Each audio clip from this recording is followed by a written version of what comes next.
Donc Guillaume Desrues, maire de Bourg-Saint-Maurice et des Arcs depuis maintenant près de 3 ans.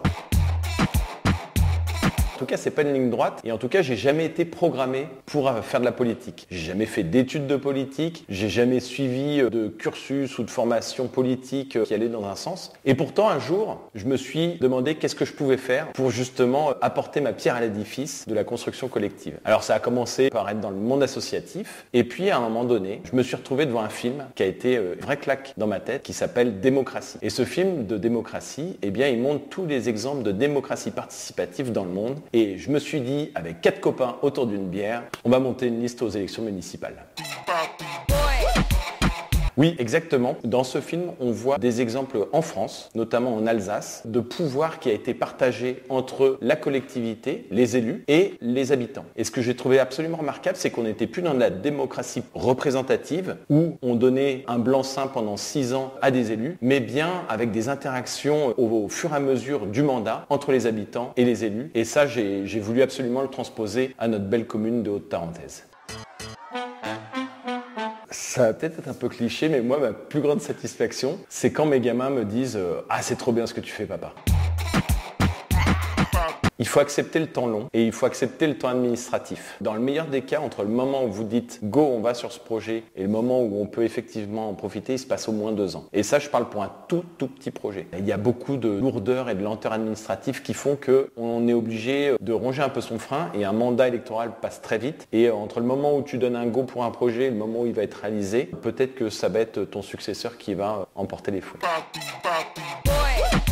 C'est vrai que dans toutes les actions qu'on porte, on les porte sur le temps long. Alors c'est peut-être un avantage du point de vue de la gestion du territoire. Je ne sais pas si c'est un avantage en termes électoraux. On verra bien. En tout cas, nous, ce qu'on a fait, c'est qu'on met en place ce qu'on appelle un projet de territoire, donc qui va graver un peu dans le marbre pour les 10, 15, 20 ans à venir, la ligne politique de la ville. Et même si on n'arrive pas à aller au bout, eh bien, il y aura quand même une trace de tout cela qui va perdurer dans les années à venir.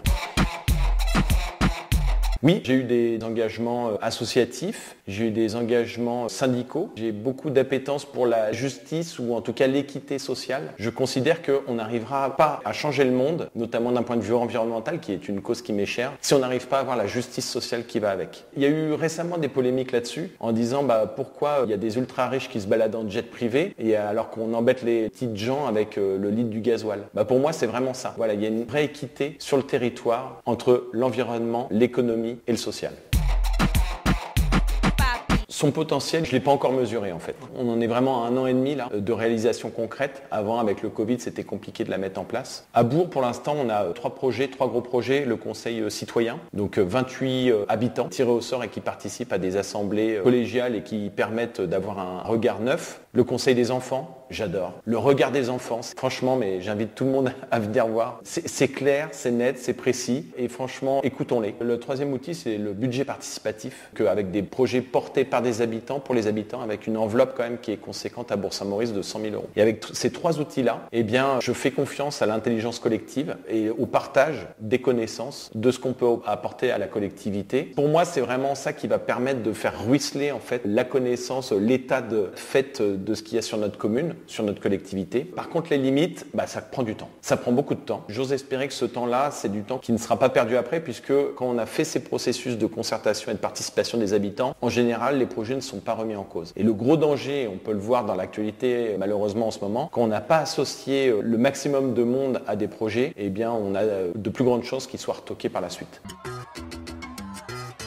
Moi, le message que je voudrais faire passer, avant tout, c'est de dire qu'il faut croire en la démocratie. Churchill disait, à juste titre, c'est le moins pire de tous les systèmes politiques. Et pourquoi ? Parce que quand on vit en démocratie, on a le droit de s'exprimer, on a le droit de se réunir, on a le droit de donner son avis dans le respect d'un certain nombre de règles. Et franchement, ça permet déjà de construire et de faire sens collectivement. Ça, c'est le premier point. Et le deuxième point, l'avantage de la démocratie, c'est que vous aussi, vous pouvez intervenir dans la vie publique. Et je pense que j'en suis un des exemples les plus criants. C'est de dire, à un moment donné, j'étais pas forcément formaté pour faire de la politique, mais j'ai eu l'occasion de me présenter, j'aurais pu aussi ne pas être élu, mais au moins j'ai eu l'occasion de m'exprimer et d'apporter mes idées que j'estime un peu novatrices sur la place publique, et les habitants ont pu faire le choix de ce programme politique plutôt qu'un autre. Et ça, c'est vraiment quelque chose que je veux partager avec vous, c'est de dire c'est possible et vraiment faut chérir ce bijou démocratique parce que tout le monde a sa place dans ce système.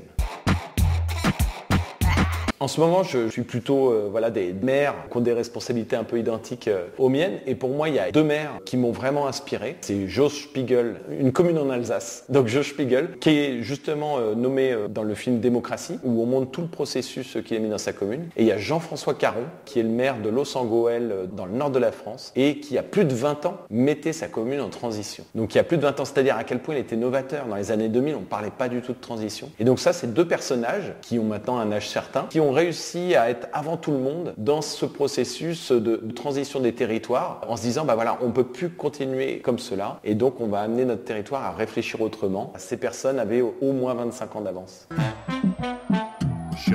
Une lecture, c'est Le Monde sans fin de Jean Covici. Donc c'est une BD qui est extrêmement bien décrite, qui explique en fait toutes les problématiques énergétiques auxquelles nous sommes confrontés et auxquelles nous allons être confrontés, et qui nous démontre bien qu'il va falloir faire des choix, parfois un peu drastiques, mais que nous n'avons plus le choix de changer. Ça a été le livre le plus lu et acheté en 2022 en France, et j'invite tout le monde à le lire. Même si la conclusion, je la partage pas forcément, mais au moins elle met pied dans le plat sur notre niveau de vie par rapport à notre consommation énergétique. Et en termes musical, c'est un peu bizarre, mais en ce moment, j'adore Juliette Armanet. Donc voilà.